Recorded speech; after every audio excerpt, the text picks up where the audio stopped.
We're going to use Kronjkroj for Croatia, spot as a coffee stand.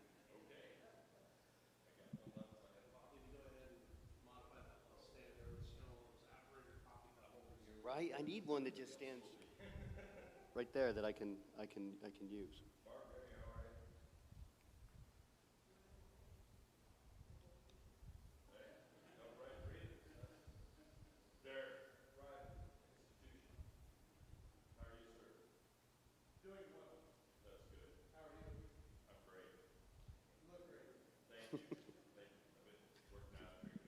Right, compliment bombs are just dropping all over the place. This is a place to come, right? It should be if you want to be complimented. All right, so we've got 9:30 by the clock on the wall. We'll go ahead and start our class. So welcome. I know that the class size will probably grow over the next several weeks as people get used to having class again. We haven't had them in how long? February of last year? So it's been a while. And if you're anything like me, then you've already forgotten more than you ever knew in that period of time, and we need to be re-educated. Hence the need for our Sunday morning classes. So for down here, the topic is going to be the game of life. And we're going to use the game of life, as our operational construct as we talk through things that occur in our lives, why we're who we are, why we do the things we do, and how we do them. And so for the first couple of weeks, we're going to talk about just setting up the game. You can put the game in quotes there. How you play your game, how you use your life, how you do your life, and why, and what are some of the scriptures that help us as we make our decisions. So our memory verse for this entire thing will be 2 Timothy chapter 4, verse 7. Where Paul is talking to Timothy, and he sees the end of his days coming, and they're much closer than they are farther away. And he tells Timothy, this is my goal. This is what I think I have accomplished, and so therefore I have won the game of life, as it were, from Paul's perspective. So you'll see this verse every week. We'll keep it up there. It'll be represented in the curriculum several times, and certainly at the beginning and at the end of each one of our lessons. So, does anyone remember that game on the left? Yeah, you're funny. Yeah, you're less than 50. So that's the original game of life. It was a checkerboard. And all you did was you moved your pieces from the lower left into the upper right. Now, some of the things on that list are scary. And you tried to collect points as you went through. And at the end of it, whoever had the most points won the game of life. You see that giant 50 in the upper right-hand corner? That's age. That's what it says you're a success if you age to. If you get to 50, you won life. If you're just that old.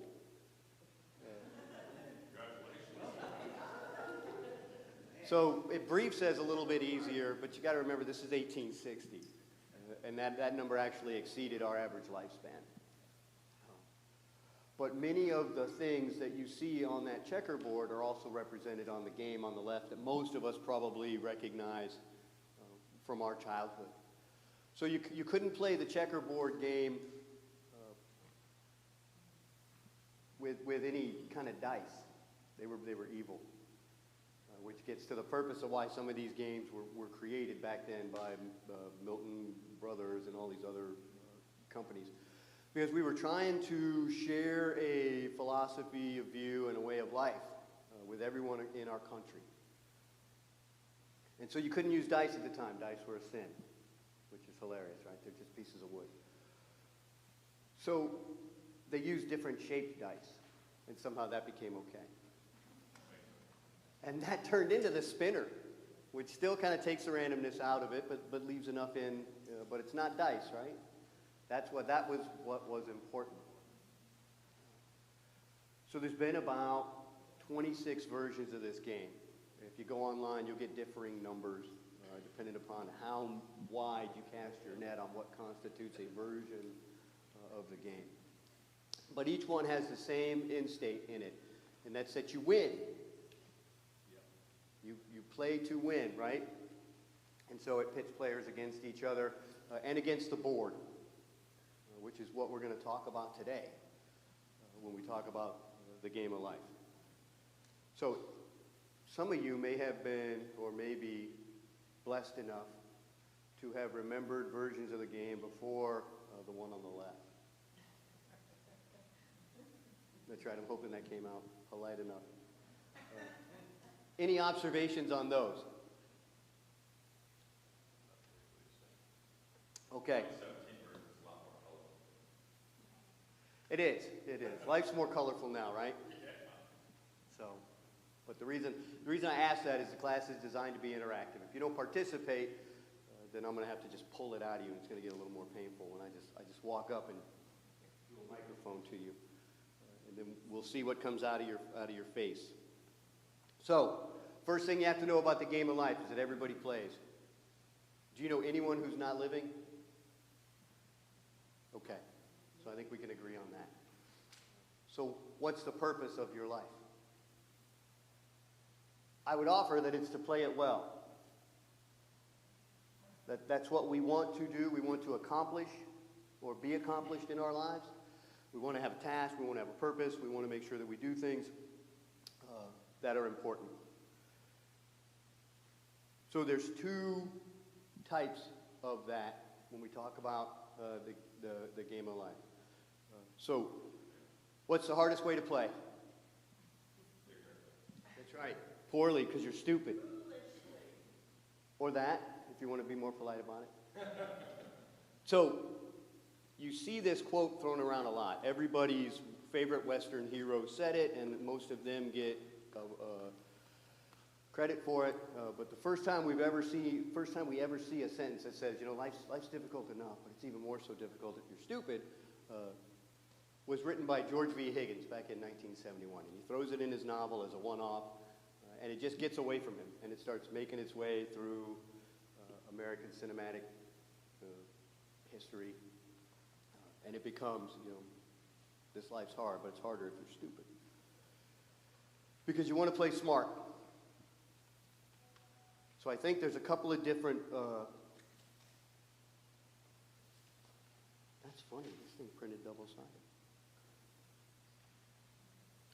So everybody wants to play their game well. But I think there's two versions of the game we have to discuss. And for the purpose of this discussion, I'll call them an internal and an external game. So we'll explain why. The internal game is your game. That's the game you play. That's the game when you're sitting down at the board and you're thinking about your next move that goes on in your head. And you're playing that game. The external game is what the guy's doing that you're playing against. And you get to observe both. Most people have a running internal monologue. You know what I'm talking about? You can hear yourself talk. You ask yourself questions and you answer, but it's not in a different voice, so it's not scary. And you go through life that way. So you're... We had a counselor one time that says it's okay to talk to yourself, it's okay to answer yourself, but we go, huh? Yeah, right? When you make yourself question yourself, life can get a little more entertaining. So first we'll talk about your game, and then we'll talk about everybody else's game. Because I think the Bible's fairly consistent when it says the first thing you need to fix is you. Once you're comfortable that you're fixed, take a second look. When you're sure that you're fixed, take a third look. And then when you're absolutely positive that you are fixed, then feel free to go forth and fix others. But we do ourselves first. Now, in execution, it happens in stride. We'll talk a little bit about that. So there are rules to how we play the game of life. Some of them you were given by your parents. Some you've learned as you went along in life. I would offer up a couple. One, it's not always your turn. Have you ever played a game with someone who only wants to go and doesn't want to wait for you? I have a 3-year-old. That's right. We have a 3-year-old. We've offered up a 3-year-old as an example over here. So, any others? I see your 3-year-old giving an 8-year-old. Right? I'll give you 34. So yeah, young people are amazing, right? No one is more self-centered than a young person. And part of our coaching, teaching, and mentoring for them is getting them to pull themselves out of that process. Of course, the Bible tells us that's the opposite of how we want to be. Everyone else comes first. I get to be last in all things. The more last I am, the better I probably am behaving toward others and showing them love, respect, and introducing them to Christ. And Matthew talks about that in chapter 20, verse 16, which is Christ talking to the disciples about specifically that, because they're having a foolish discussion about who gets to be first. And he says, you talk about the wrong thing so well. Let me tell you how it really works in heaven. And so Christ, who was first in heaven, came down to be a regular, normal man, per se. Let's put that in quotes. Giving away all of that godhood so that he could come down and suffer for us on our behalf. And he says, let this be your example. But there might be others. Might be other things you were told as a young person about how to behave and how to live your life.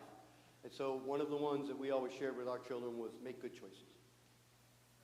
Now, what I found out later on in life is that I needed to better define the word good. They self-define good as whatever was good for them and not necessarily good for others or things of that nature.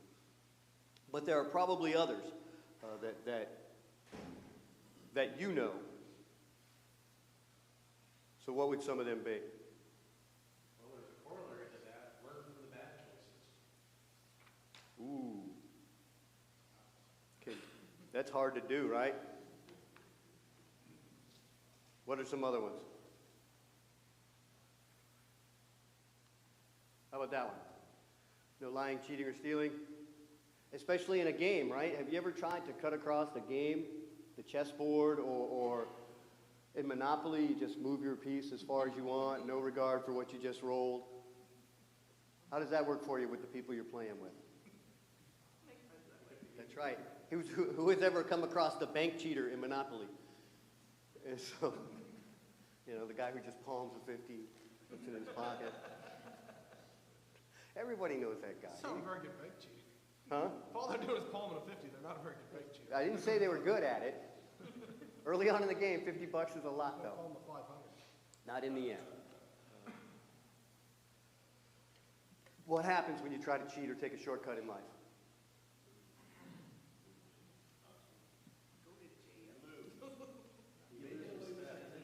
Right. Right.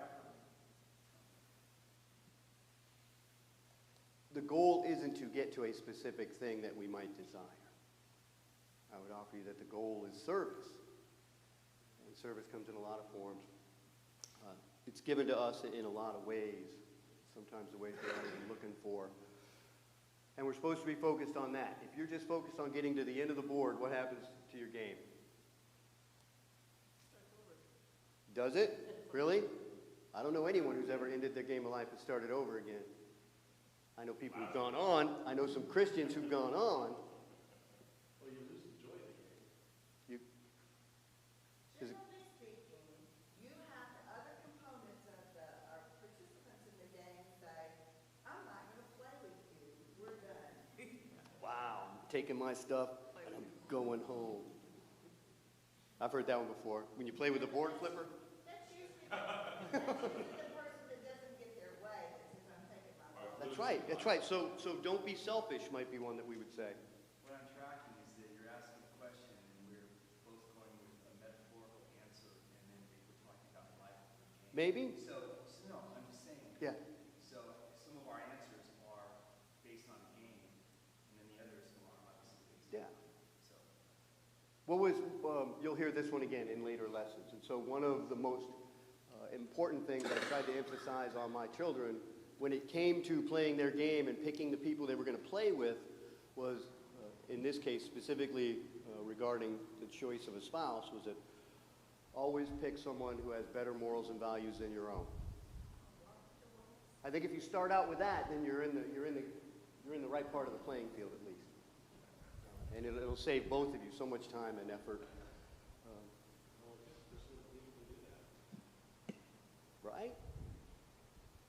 So, we're going to add to this board here for a minute. In Proverbs, we're told that whoever pursues righteousness and love finds life, prosperity, and honor. Those aren't bad end states, right? Life, prosperity, honor. And so throughout the Bible, we're told that it's not about good as man defines good. It's not about bad as man defines bad. It's about righteousness as God defines righteousness, which is the act of doing what is right in God's eyes. That's what he values. Do what I want. Am I God or am I not? Is how he might say that to you. He says it to Abraham pretty plainly at times. And then he says it again to Moses when he says, I am. And so it's about what our goal is, what our end state is, and how we want to live our lives. So I'll offer that as a third point.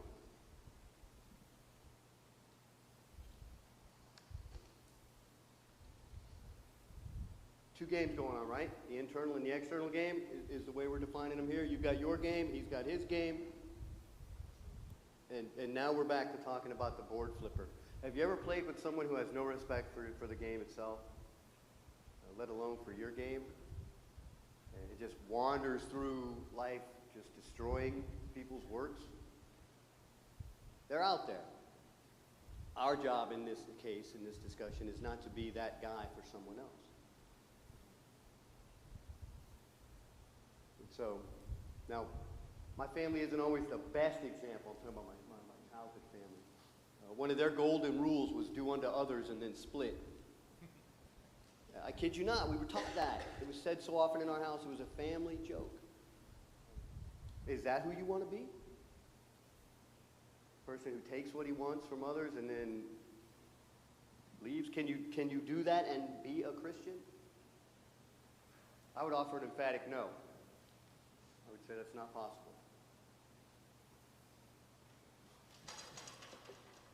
So how are we supposed to respect others' games? How are we supposed to treat others? I think the Bible's fairly clear, and I think Matthew's fairly clear on that too. He says, however, how you want to be treated is your standard for how you treat others. And so I don't get up every day and jump right out of bed and say, man, I can't wait for someone to curse me today. That's going to be wonderful. It's true, I don't. I don't get up in the morning and say, man, I hope my boss just is mean to me today, because that really motivates me and it makes me want to come to work every day. And I certainly don't get up and say, I cannot wait for my spouse to insult me. That would be a beautiful start to my morning. So I don't do those things, because that's not what I want done to me. And so everybody has some common things that we appreciate. And so everybody likes to, one, be appreciated. Have you ever heard that a little compliment goes a long way? Do you like to be complimented? Do you like to be thanked? Do you like to be treated with respect? Do you like to be felt valued? Then that's what you do for others.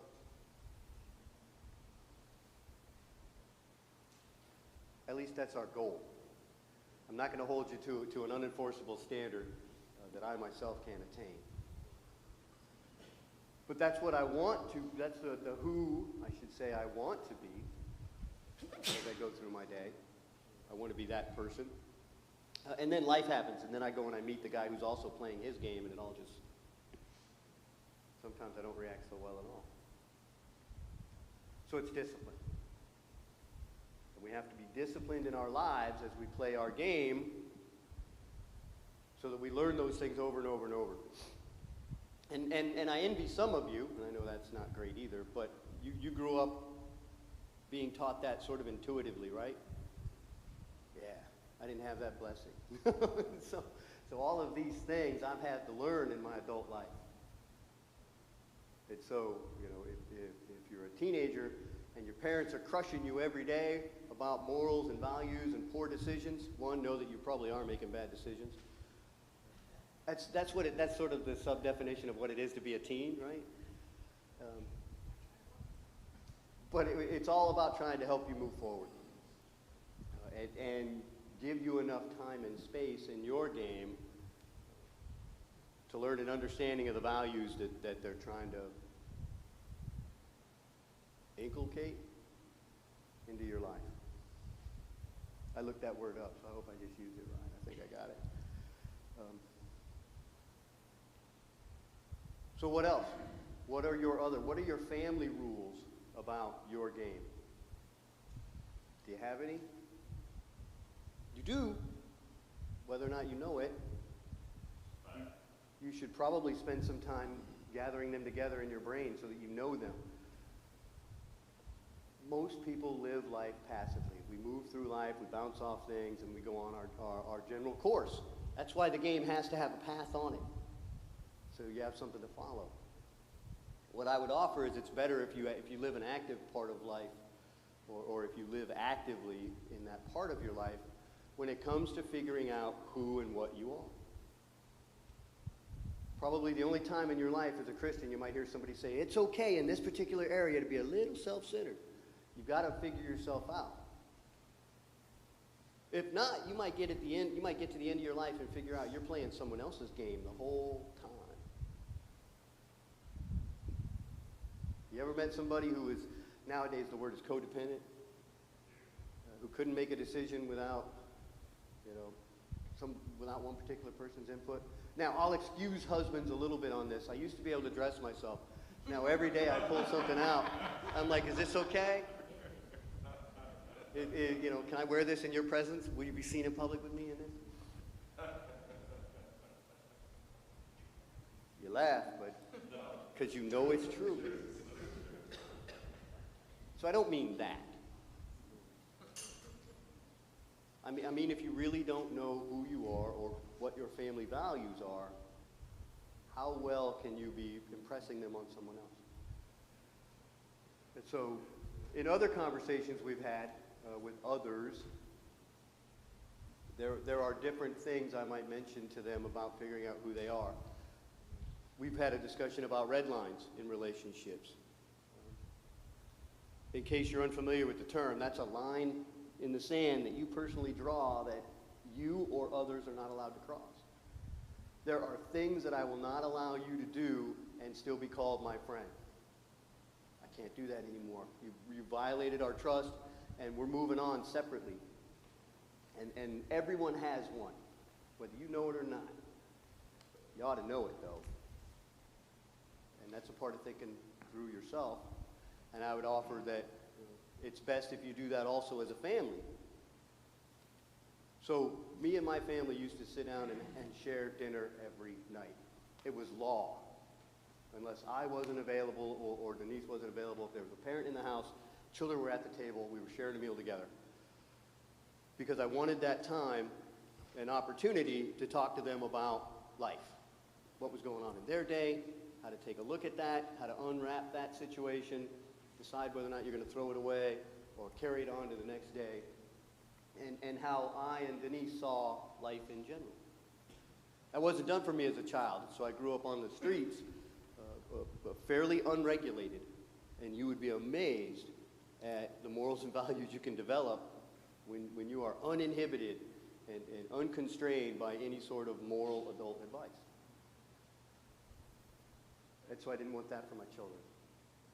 I wanted them to have bumpers, as I used to call it for them. Something they can bounce off and know that they're still in the right lane. So how do you give yourself those, and how do you give those to your family?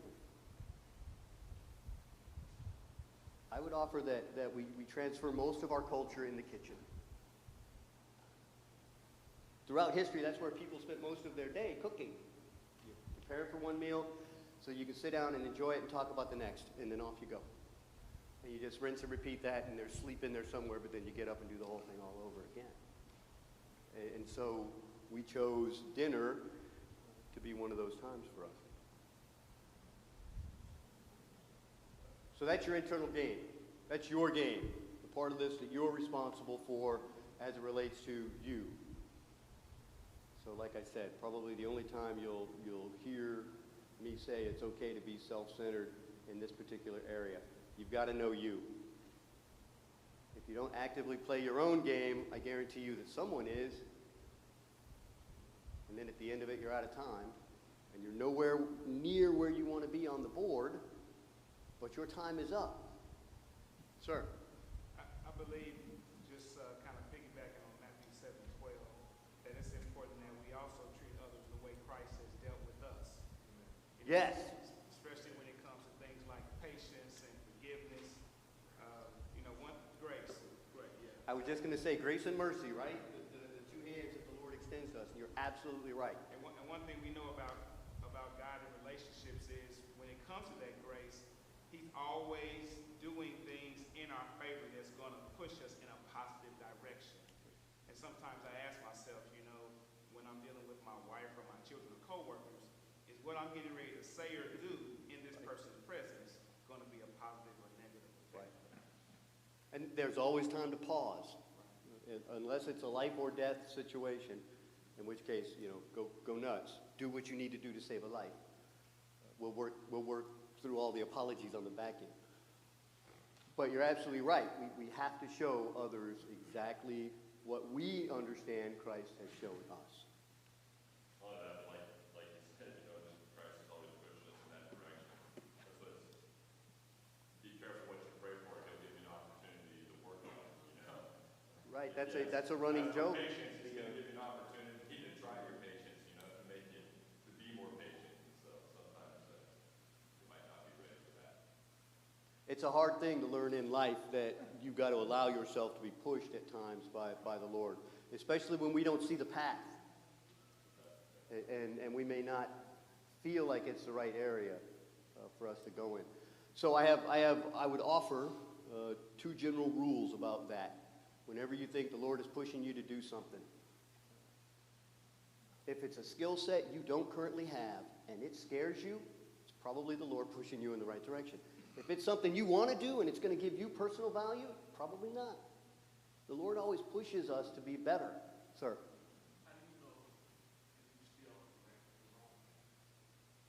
Wonderful question. So, how do we know when we fall off the path? And so I would offer potentially two things. Your friends, those people around you that love you, that are committed to your well-being. And then what I just said, I'll just the part before that, I'll encapsulate it. If you can look at what you are doing and you can clearly see that it supports the will of God, you are on the right path, even if it is both scary, dark, and looks like you shouldn't be on it. Because sometimes the Lord takes you into the dark part of the forest to find somebody who is already lost and guide them out. If that answers the question. Ask yourself, is this where God would want me right now? And if the answer is no, 2 steps back, reevaluate your position, and then move out another direction. Anyone have anything to add to that might work better? Go to that other game show, phone a friend. You've got people in your life, parents, peers that you trust, the church, if you've got an elder or deacon or somebody that you can talk to there, talk to them, bring the situation up with them, and, get input from them. And I don't say necessarily take what they're saying verbatim, but, think about what they say and pray about it, and go on from there. So give me just a second, Hans, and then we'll get to you. So let me put that in another way. Everything belongs in the light. Every ugly truth, every sad instance, everything that makes you angry deserves to be in the light. By in the light, I mean brought out to those people whom you love and trust, so that they can do some evaluation with you. And so there were some horrible things in my past. They could be used against me, except for the fact that I've done two things. I gave them to God, and they are public knowledge in this congregation. And so now, can anyone use them against me? No, because they belong to God. I was just going to say, however, well, you use the term the light, scriptures are going to tell you exactly where you are in your life. And whomever you reach out to, you can test the spirits to make sure that they are guiding you with Scripture and with God's Word.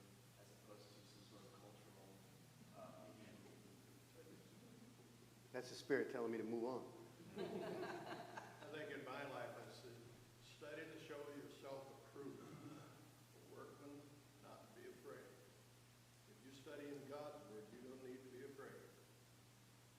You will only follow God, don't follow something else. Then you'll know if you're on or wrong or right path.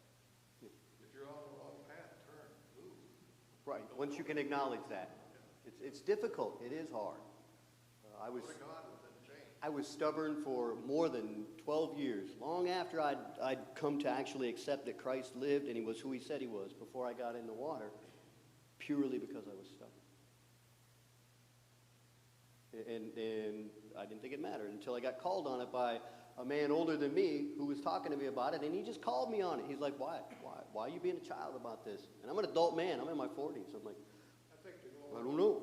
what he just said was, don't forget God is there.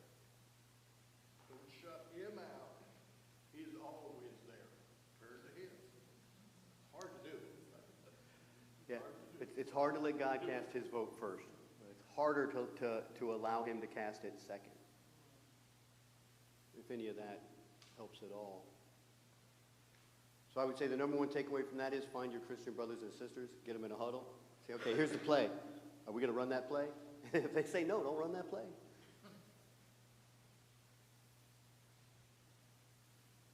Second part of that is everyone else's game. Only two things going on in the game of life, right? Your game and everyone else's. And they interact. And so we've got to understand how that works. And then, like I said, the next couple of weeks we'll talk about setting up the board, as it were, for yourself and others. And then we're going to talk about some life experiences that go on while you're playing.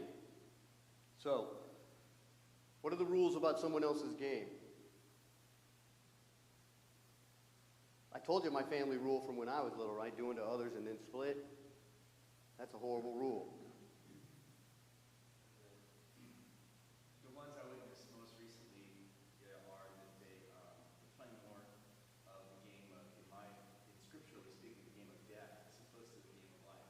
So they're almost on a different board, and yet maybe another level, so you can see it from the perspective like Koreans. But they play to feel good. I think that the physical and the flesh. That's what I see them playing. Right. So I'll start out with a controversial one, and I'll explain it. So I put judging in quotes because there are a few times in Scripture where we're told we're supposed to support each other and help each other and work toward each other, and the word used in some of those Scriptures is in fact the word judge, as it relates to our relationship between us and our fellow Christian brothers and sisters. We'll get into all the outlanders here in a minute. However, I would offer this, exactly what it says there. Whenever you feel like judging somebody, judge yourself first. There's nothing more humbling than that. Whenever I'm about to let loose on somebody, I'm like, ooh, I'm so unclean. I have to pout and walk away, which is exactly right. This seems like we can't force others to play our game. We have to play our game, and we can show them that the game that they're playing is leading them down the wrong path. But we can't force them to make that change. That is something they have to do. We can show them, we can love them, and we can do everything we can to bring them to the light. But again, we can't force them to play our game. See, I think you read my slides beforehand, because you're about 3 in front of me. You're absolutely right. So, however, we have to interact with everyone else's game. Life goes on around you. There are other people at the stoplight going different directions every time I seem to stop.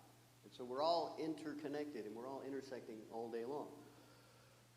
So the Bible says that we're supposed to be gentle with those guys. Twice in Timothy. That's Paul's instruction to Timothy.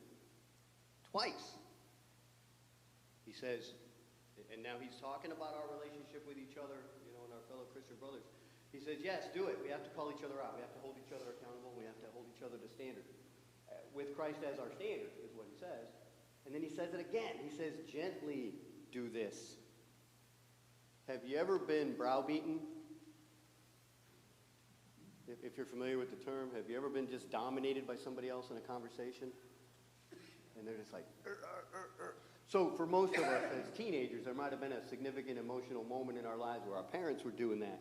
That's not this. That's not what we're talking about. Have you ever just been in an encounter with somebody and it goes sideways and all of a sudden you're like, whoa, I thought we were discussing this at a 3 or a 4 and you're at an 11. Have you ever seen a Christian do that? About things they think are Christian. And so, I've never argued anyone to the cross. I have tried.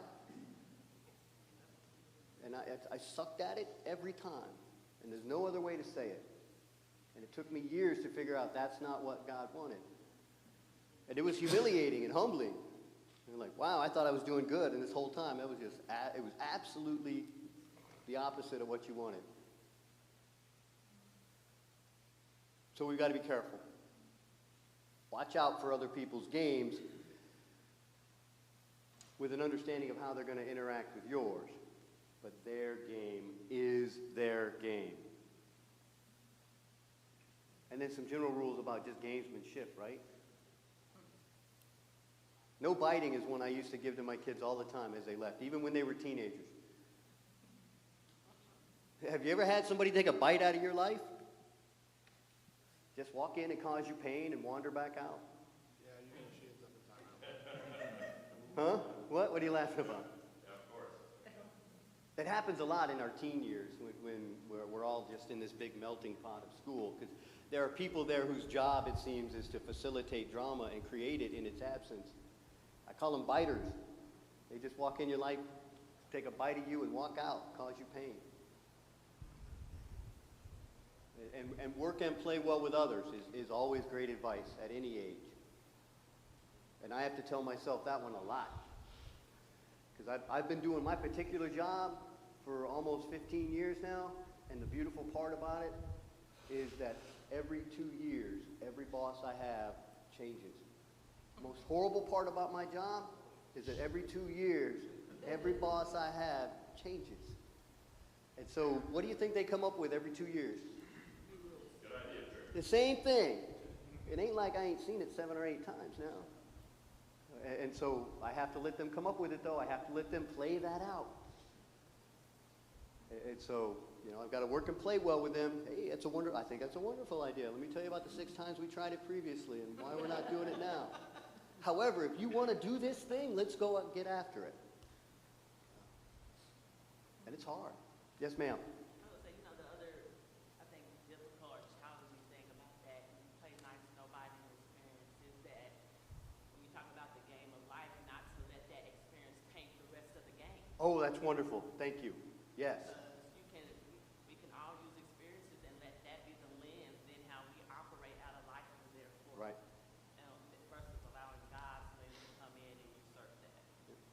So did you guys hear that over there? So the comment was, we have to be careful to allow any of the instances where somebody else's game does impact us and they hurt us, that we don't take that, and I'll paraphrase you slightly, we don't take that to be more than it is in that moment and allow that to become a scar in our life that damages other relationships. Is that fair and accurate? Okay. Yeah, Ray, I heard a thing once that said bitterness is drinking poison, waiting for the other person to die. That's clever.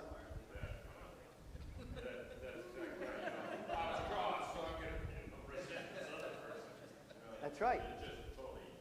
So that comes back to another's game causing you to reevaluate your own game. Because the one person you are required to know in your, well, 2 people you are required to know in your life as a Christian, God and yourself. And God is in the Bible. All you have to do is read the Bible. The hardest part I find for most people is to know themselves, to admit our faults, to bear the burden of that shame, to lay it out there and give it back to God, and let Him take it away, and then truly let Him take it away. So that you don't continue to hammer yourself over the same thing that you've been forgiven for. And then learning how to be strong and leave ourselves vulnerable for the next guy who's going to come along and hurt you. Because we're human. we're going to hurt each other's feelings. We've got to learn how to live like that and with that.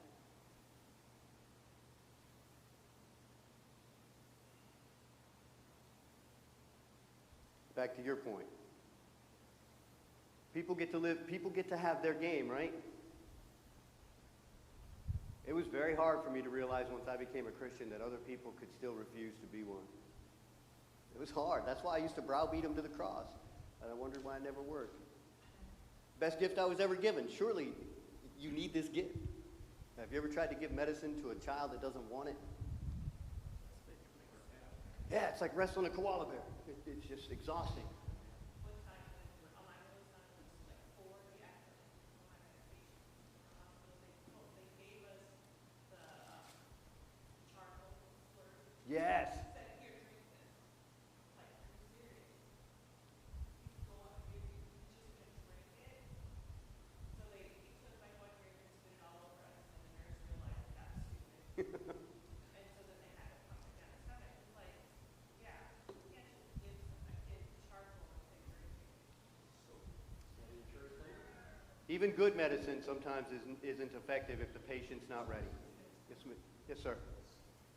Oh, I thought you... Uh-oh. We're over now. Mom, you can't have nice things, right? Good thing these things come with pretty good instructions.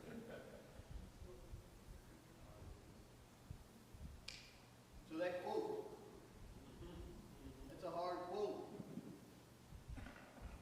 So we're going to get back to a discussion that we've had twice now, again. So 1 Corinthians 5, 1 Corinthians 5:12. Paul is specifically talking about an incident in the church in Corinth where a member of their church is publicly in a relationship with their stepmother. And this line comes out of nowhere in that discussion for him. And he hits the church right in the cheek with it because he knows they are refusing to address this situation. And he addresses it, tells them what they need to do, and then immediately tells them, why are you looking outside at others' sins when you have this thing in your house? And that's what he means when he says this. Not my job to go out there and judge those outside the church when you won't take care of your own house.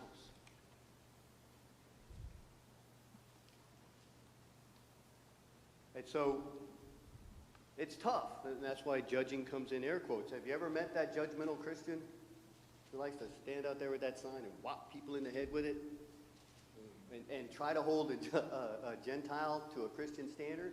That amazes me, and I say it, not often, but frequently. I do not expect Christian behavior from a Gentile. I expect Gentiles to come to me as a Christian and say, why are you the way you are? And then I say, because of this man in whom I believe. And that starts the conversation. But to just throw judgment around helps no one. Have you ever had hardness in your heart towards someone or something? Chances are you have. We all do. Have you ever considered the cost of letting it go? It's free. All you got to do is let it go. And so, much along the lines of drinking the poison and waiting for someone else to die, if you've been wronged by someone and they've moved on with their life, and you're still holding on to it, who's hurt? Nothing's happening to them. Christ forgave you before you were born for all the wrong you did him. It's his fault, our fault, that he was crucified. And he forgives you that. And then you come to him with this tiny little bitterness in your heart towards someone else when he's forgiven you so much. And there's verses in scriptures about that too. So we have to be very careful about that. Where we are in our lives, where we are in our hearts, and what we're doing with it. So last point here for this topic. It's not a race. Please don't let your life be a race. with someone else. It's just, it's not going to leave you happy. Have you ever met someone who thinks they're in a race? It was a big deal to me and my friends when we were little in Las Vegas. Was that somehow we were ahead of the pack, that we were getting forward on everything. When in fact, what we were doing was selling drugs for money and using that money to buy whatever we wanted. Was I ahead of anyone in any race? Everything about our lives was illegal, and we weren't doing anyone any favors. But by visual standards, if you didn't see the drug deals going on, you saw a little kid with a whole lot of money, and he was doing some incredibly stupid things with it that all kids seem to enjoy to do. Because we were running the wrong race.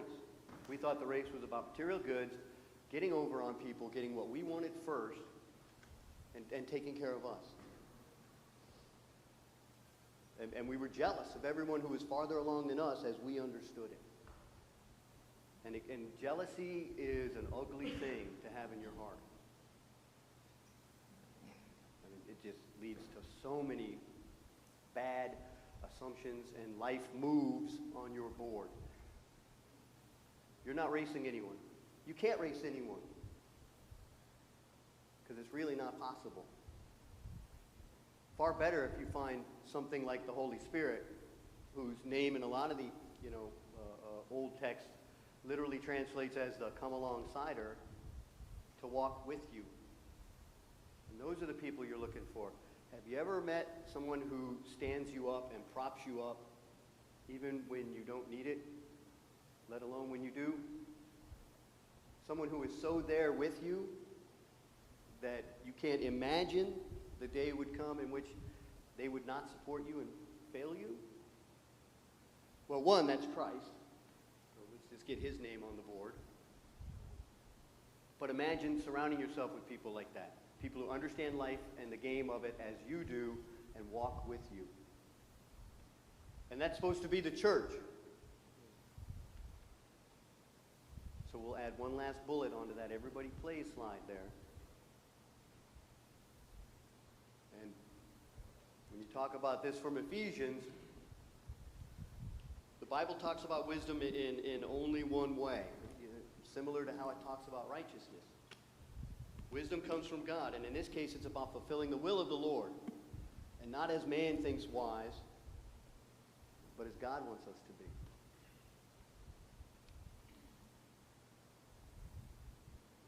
The reason I say that at the end is because what we have to understand is there's a purpose to the church. As we stand together and as we walk forward, we're supposed to take this thing that Christ established and use it for each of our benefit, to bring each other up so that we can play the game of life more effectively. Or I should say more properly, more rightly. Can you make the word right into an adverb? I just did. So that we learn that righteousness, we learn that understanding, we learn that kindness, and we learn the definition of grace and mercy so that we can apply it both to ourselves and to others. And I think that's the purpose of the game of life. And your mileage may vary. Any other closing comments then? We've got just a minute or two left before I have to let you go so that we can do a little bit of socialization before worship. Okay, so next week we're going to talk about setting up the pieces. You remember the car in the game of life? So, a thought question. Who is in your car? You think so? I would hope at least one. And we'll talk about that, okay? Because I think it's important that you set up your board, and then we'll talk about some instances as we play the game of life that are common to all of us as we walk through this thing we call life.